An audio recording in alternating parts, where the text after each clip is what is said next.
What if Henry VIII and Anne of Cleves had stayed married? I don't usually go in for historical what-ifs, too many variables, but in this case we have an intriguing document which tells us how the life of Anne of Cleves was supposed to pan out, if only her husband hadn't dumped her.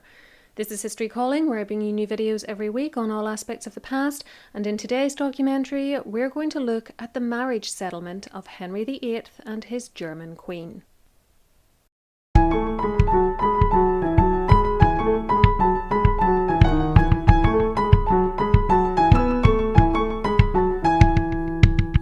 A marriage settlement, if you're unfamiliar with the term, was a document drawn up before a wedding stating how much money the wife would bring to the union, known as her dowry or portion, sometimes how much she would get from her husband during their marriage. This would be called pin money in later centuries and doesn't actually figure in Anne and Henry's settlement, and how much of his estate she would inherit if he died first. This was known as her jointure or dower. I'm going to use the word jointure to avoid any confusion between dowry and dower.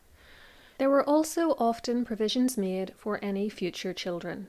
The example you're seeing here is from the late 17th century, and as you can see, these documents could be physically huge. This one is well above A3 size and miserably complicated.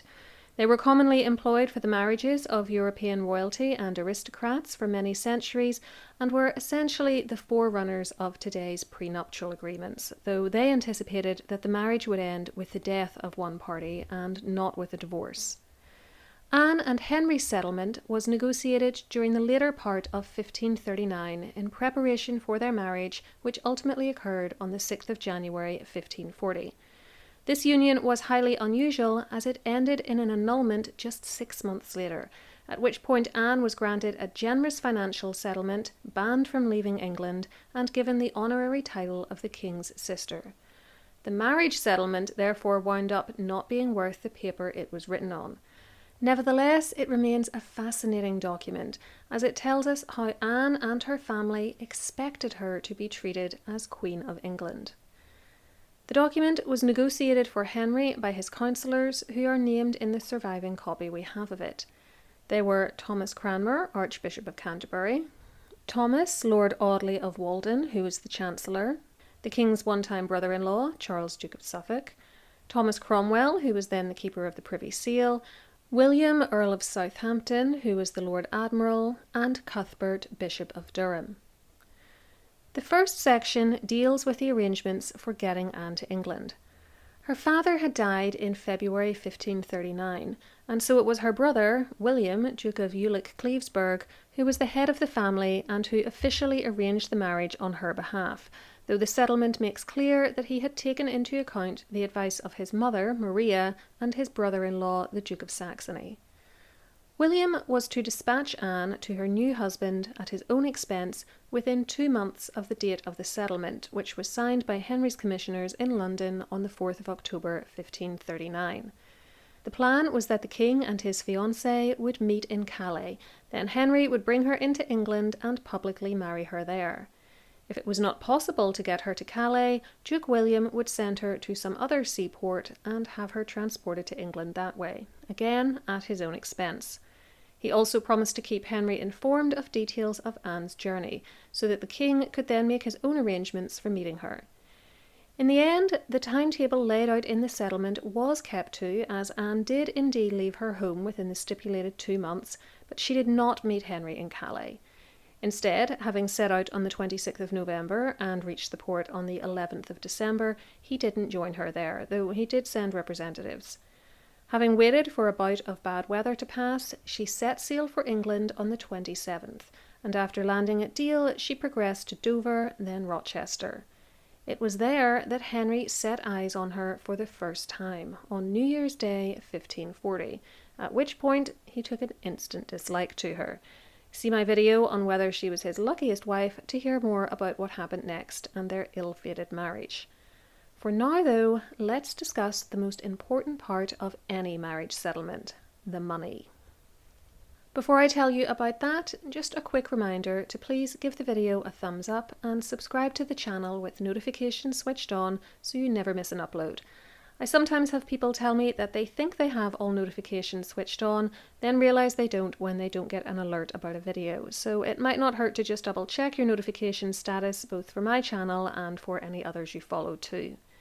You can also find me over on Instagram, where I post at least once a week, as well as on Patreon, where I provide bonus material including mini podcasts and early access to ad-free videos. Thank you to everyone who already supports me on that platform, as well as those of you who make one-off donations to the channel using the thanks button underneath videos. Your kindness and generosity are, as always, very much appreciated. Anne's brother was to provide a dowry of 100,000 florins of gold. 40,000 of this was to be transferred to Henry on the day of the marriage, and the rest was to follow within a year. However, in other documents related to the marriage, Henry waived his right to this money, which, to be frank, Duke William couldn't really afford. For his part, the king promised to give his new wife jointure lands worth 20,000 golden florins of the Rhine, which the marriage settlement says was worth 5,000 English marks. She was only entitled to this, though, as long as she remained in England. Had the two stayed married, this is therefore the financial settlement she could have expected when she outlived the king. The document also acknowledged, however, that if Anne was widowed and had no surviving children by Henry, she may not have wished to stay in the country. In that case, her marriage settlement provided that, quote, "She shall have a pension of 15,000 florins, payable half yearly, for life, and her own dress and jewels, and it shall be at the choice of the king's heirs to pay the pension or redeem it with 150,000 florins, end quote. So Anne was in line to be an extremely wealthy woman, for using the conversion rates given in the marriage settlement, 15,000 golden florins was the equivalent of about 3,750 English marks. If you're wondering how she actually made out in the annulment proceedings, she got a clutch of houses and estates, including Richmond Palace and ultimately Hever Castle, and an income which amounted to 5,000 marks a year.